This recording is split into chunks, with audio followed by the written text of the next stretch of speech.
তুতুক তুতুক কই, তুতুকগুলো একদম জুইলা থাকে। যে গরু তো গরুই, গরুর আবার কিসের জন্য আপনি নাম দিবেন? দুধ দহনের মেশিনটা, আলহামদুলিল্লাহ মেশিনটা দিয়ে দুধ দহন করতেছি। 5 মাস গাভীন, উনি এখন কিরমির ডোজ কিভাবে করবে? বগনা আপনার প্রথমবার হিটে আসলে উনি বীজ দিতে পারবে কিনা? আসসালামু আলাইকুম বন্ধুরা, আলহামদুলিল্লাহ আমার মিলির মেয়েকে দেখেন আপনারা। আসলে মার কাছে দিলে সে মার কাছে থাকতে চায় না, খালি মানে দুষ্টামি করে, এইটার নিচে চইলা যায় ওইটার নিচে চইলা যায়। আর ছোট্ট তো, এখন ওরে আসলে একটু সেফে রাখতে হয়। হ্যাঁ, একটু সেফে রাখতে হয়, কারণ এখন যদি কোনো অ্যাক্সিডেন্ট ঘটে তাহলে তো বুঝেন, এর জন্যে এর একটু সেফে রাখতে হয়। হ্যাঁ, আর এখনো নাভিটা রয়েছে। হ্যাঁ, নাভিটা এখনো রয়েছে, নাভিটা এখনো পরে নাই। বিছনাটা চেঞ্জ করে দিছি, একটু খড়টর দিয়ে দেই। দেখি তুমি তুমি তোমার উলান কই? উলান টুলান দেখ, একদম তুতুক তুতুক কই, তুতুকগুলো একদম জুইলা থাকে। হ্যাঁ, হ্যাঁ, কি অবস্থা তোমার? কিছু ভাই মানে বলতেছে যে গরু তো গরুই, গরুর আবার কিসের জন্য আপনি নাম দিবেন?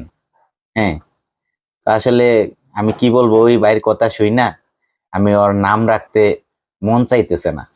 কারণ নাম রাখি একটা মানে একটা জিনিস, ওর যদি এখন টুকমেন্ট চলে, আমার খাতায় এন্ট্রি থাকে যে ওর নাম কি, ওর কি মানে চিকিৎসা হয়েছে।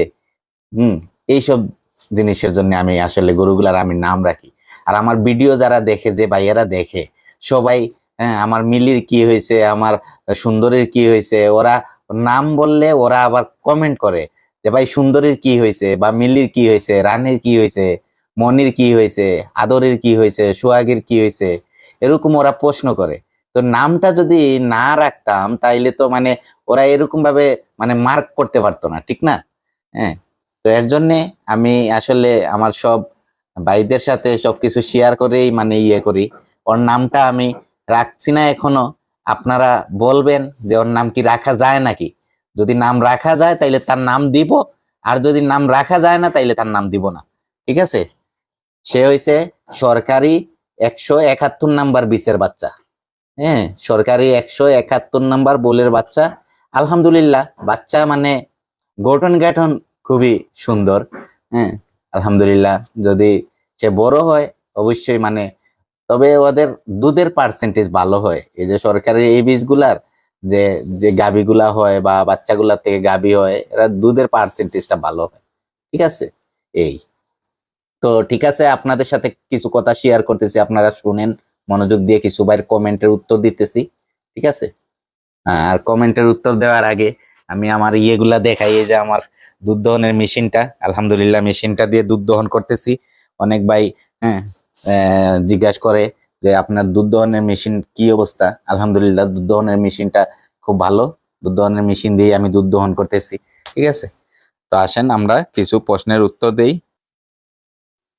তো গরুগুলা এখন আমার সবগুলোই রেস্টে, এখন রেস্টে আছে।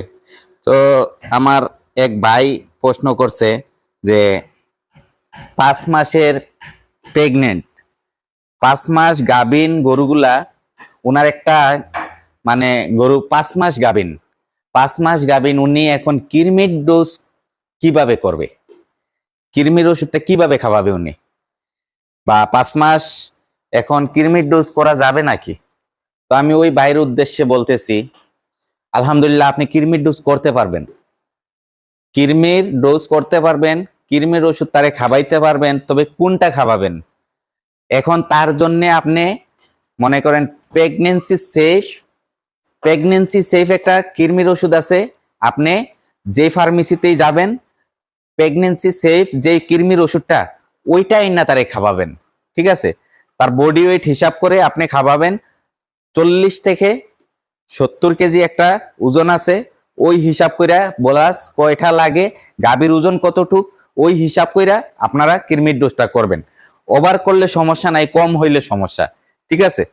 মনে করেন কৃমির ডোজটা এরকম হইতে হবে, যদি 40 থেকে 70 কেজি ওজন যেটা, হ্যাঁ, এইটারে কি করতে হবে, 40 থেকে 75 কেজি ওজনের এটা মনে করেন একটা খাওয়াইবেন, মনে করেন এটা তার 40 থেকে 75 কেজি ওজনের ভিতরে যেটা, এইটার জন্য একটা, 40 থেকে 75 কেজির উপরে যেটা হবে ওইটা তার ডাবল ডোজ হইতে হবে, ঠিক আছে, ওইটার জন্য 2টা। তো ওইরকম হিসাব করে ডোজ বেশি দিলে সমস্যা নেই, কম দিলে সমস্যা, ঠিক আছে। তো আপনারা কৃমির ডোজ অবশ্যই করতে পারবেন, 5 মাস গাভীন থাকলে আপনারা কৃমির ডোজ করতে পারবেন, কোনো সমস্যা নাই। আপনারা আসলে কি বলবো, আপনার আরেক ভাই বলছে যে এই যে আপনার বগনা বগনা আপনার প্রথমবার হিটে আসলে উনি বীজ দিতে পারবে কিনা, প্রথমবার হিটে আসলে বীজ দিতে পারবে কিনা। তো আমি ওই ভাইয়ের উদ্দেশ্যে বলতেছি, প্রথমবার হিটে আসলে আপনারা কি করবেন, বগনারে বীজ দিবেন না। প্রথমবার হিটে আসলে বগনারে বীজ দিবেন না। আপনারা প্রথম হিটটা মিস কইরা দ্বিতীয় হিটে আপনারা বীজটা দিবেন। আলহামদুলিল্লাহ, সঠিক টাইমে যদি বীজটা দেন, সঠিক টাইমে যদি আপনারা ইআই কর্মী দিয়ে আপনারা সিমেন্সটা প্রয়োগ করেন, তাহলে কি হবে, আপনার সিমেন্সটা কাজে লাগবে। দ্বিতীয়বার আপনারা বীজটা দিলে সে কনসেপ্ট করতে সক্ষম হবে, কনসেপ্টটা গ্রহণ করবে, ঠিক আছে। তো আসলে এর জন্যই আপনাদেরকে বলতেছি যে বগনা গরুর ক্ষেত্রে এটা প্রথম হিট মিস দিতে হয়। এই যে আলহামদুলিল্লাহ আমার যে মনি আর বেশি দিন নাই, দোয়া করবেন, সেও হিটে চলে আসবে।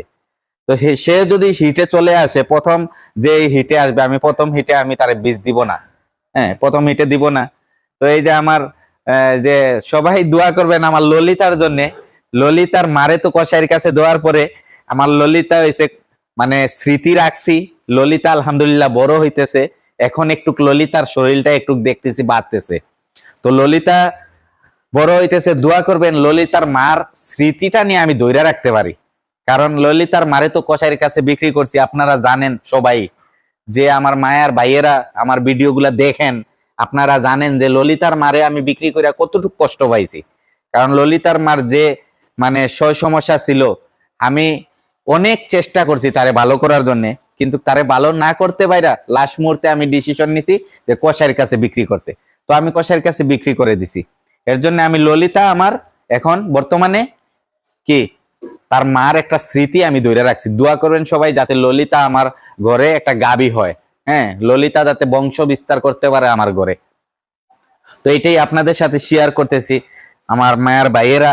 আজ শুক্রবার, জুম্মার দিন, আজান হয়ে গেছে। আপনারা সবাই আমার চ্যানেলটা সাবস্ক্রাইব করবেন, লাইক কমেন্ট শেয়ার করবেন, আর বেশি বেশি করে আপনারা আমাকে কমেন্ট করবেন, কোনো মতামত থাকলে জানাবেন।